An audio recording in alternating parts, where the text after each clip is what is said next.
Hi everyone, welcome back to the Be Rich podcast. It's me and Dhana here. We hope you had a wonderful Saturday evening. And as we're getting closer to finishing this year, it's a couple of more days of market for this year. Then, of course, it starts to be January 1st. And I do hope that you join me and the team as we embark on the next 52 weeks. That's 247 days of investing, where we stick to only Tiffin Coffee range. And we're going to plod on through 247 days together and try and hit some targets. That will be on another video I shall discuss in greater depth. But this is a podcast on reflections. So Dhana has bought something he wanted to reflect on about this year since this year is over. So without wasting any much more time, what do you have for us today, Dhana? Sir, in 2024, and I have the 10 topics, sir, from my end. That 10 topics, how it was going to perform in the 2025. And even now, it was in a consideration stage from my perspective. I want to clarify with you, sir. Okay. So let's start the top 10, sir. I think in 2025 also it was an undervalued one. First one, sir, Tata Motors. So what will be the share? Well, Tata Motors started undervalued and is still undervalued. And I would say it's a fabulous company if you're willing to wait. The whole auto industry sector is going through change and through evolution. So it's not going to get anytime better, anytime fast. It's going to take a little time. But if you're willing to wait, it's a wonderful stock to hold. Then, of course, it's a Tata company. You of all person knows how wonderful Tata is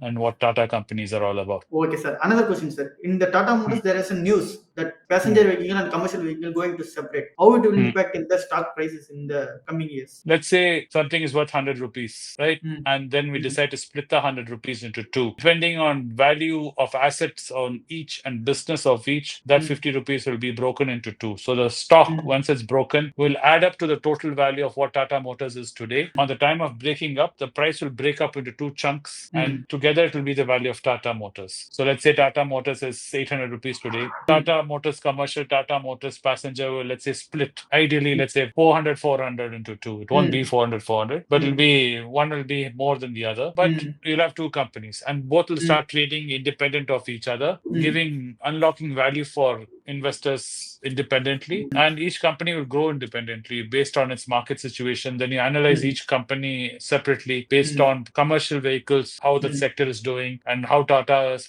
positioned in that company will look differently. Of course, passenger vehicles compared to the rest of the passenger vehicle cars, we'll analyze that and we look at that separately. So it's nice. We'll be unlocking some value. Another second undervalued one, ITC. Because of the demerger purpose also, it was in my top second list. Yeah. So this demerger thing, a lot of people are getting carried away. There is no arbitrage of anything in this. It is just they're trying to allow the FMCG part of ITC to grow more rapidly and more independent, because the hotel business is a low margin, meaning low profit and high capital cost in it to run that business. It's taking a lot of energy and resources away from the FMCG of ITC. So all the profits which are being generated in tobacco, some of it is being swallowed by spending for the new hotels and new things. So by separating these two, they're hoping that ITC hotels can raise money separately, look at business opportunities separately, and try to fight separately, while the FMCG of ITC can grow independently and grow faster and more freer. Of course, at the end of this all, you must remember 40% of ITC hotel is going to be owned by ITC. So if you don't have ITC hotels separately as a company in your portfolio, by mere fact of owning ITC, you're going to be owning ITC hotels. And by mere fact of owning ITC hotels, you will own Leela hotels and you will own Oberoi hotels. So that's how it's all connected. So keep that in mind.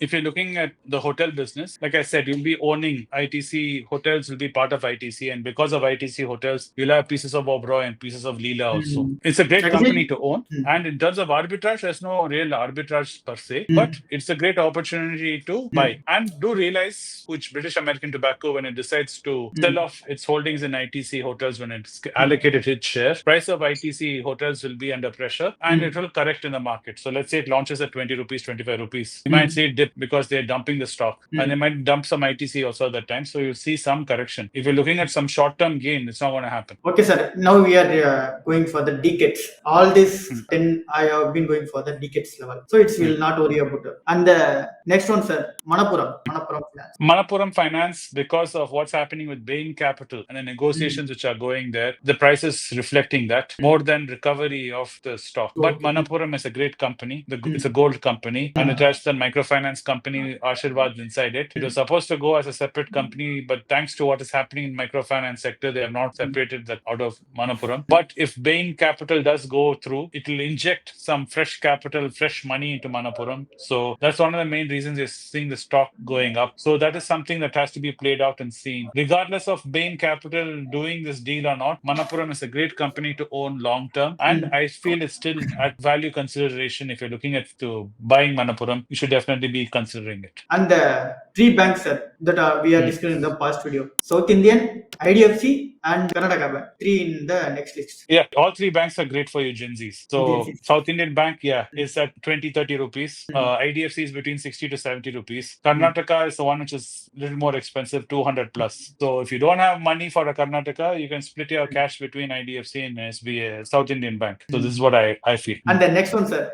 that's also my favorite, IndusInd, sir. You gives us some solution for the IndusInd, sir. Because if I'm holding, if I look better Karnataka over the IndusInd, just for the Tiffin coffee level of 200, wait for the 5 days. First day, if Monday means 200, Tuesday 200, Wednesday, Thursday, Friday. Now let's combine. It was 1000. Next day I will. But I'll tell you something. IndusInd might go down from here. It's not gone below book value. So it might go below book value in this coming year. You might see it go to 700, 800. And for a Gen Z, that might be difficult to swallow. You put 900 rupees hard earned cash you've saved for 2 weeks and you put it into one IndusInd share, and you see the IndusInd share going down to 800, 700, you might feel a lot of pain. So be ready for that if it does happen. You will not feel so much pain when you put 25 rupees into South Indian Bank and goes to 20 rupees. You'll be like, 5 rupees, who cares? You'll recover. You'll feel like that. You'll shake your head at it. But a single stock of IndusInd goes from 930 to 800 or 700. You'll feel a lot of pain mentally. So are you ready for that kind of fluctuation is something you should prepare yourself mentally before you do IndusInd. That would be my advice. If I'm mentally strong, IndusInd is a great bank. Yeah, if you're mentally strong and it's in your Tiffin coffee range, of course, consider IndusInd. Why not? Okay, sir. And the last one bank company, sir, TMB. It was 3 years in the undervalued range, but it's still in the undervalued range. If I have no option in the market, then I go for the TMB because it will be in the undervalued in the 4 years or. My advice would be this, Dhana, right? You want to be spreading in different sectors. You don't want to be having your portfolio just in the finance. So you have not spoken about any pharmaceuticals. That's also in the list, sir. Yeah, you're giving me a lot of finance company.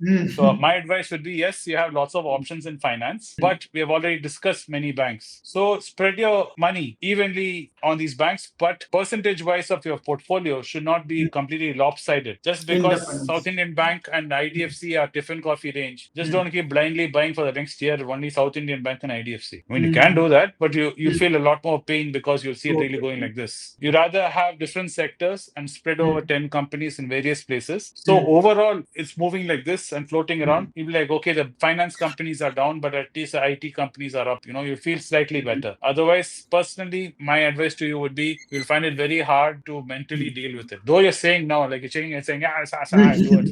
When you suddenly see 1,000 rupees becoming 500 rupees, it does hurt. It hurts for me. And I've known this for so long. So definitely it'll hurt for you too. It hurts for my brother himself. It's natural. We're all human beings. We're not made out of stones. Remember that. Last two, sir. Dr. Reddy and Natco. Both are great. Okay. Natco is cheaper than Dr. Reddy, but Dr. Reddy is a bigger company. Natco's business model, you've analyzed it very nicely and you know how it works. You have analyzed Dr. Reddy is also very nicely. So you know how, So their business models are different. Both of them are pharmaceutical. That's the only common thing. But the way they make money is very different. You've studied that in depth. So Natco is going through a cycle right now. You'll see some more correction in Natco before it goes better. Price may not come down, but what will happen is there'll be pressure on earnings because of the drugs switchover happening. So, the price to earnings you'll suddenly see from being undervalued 12 suddenly going to 18, 19, though the stock price hasn't moved because the earnings might come down. So be ready for that. Yeah, Dr. Reddy, this will change. Suddenly it will become the darling of the market again because the rest of the sector is doing very well. You'll see it going up, to 2000 plus. Probably by next year, we'll be seeing Dr. Reddy there. Probably. I don't know. I'm not a fortune teller.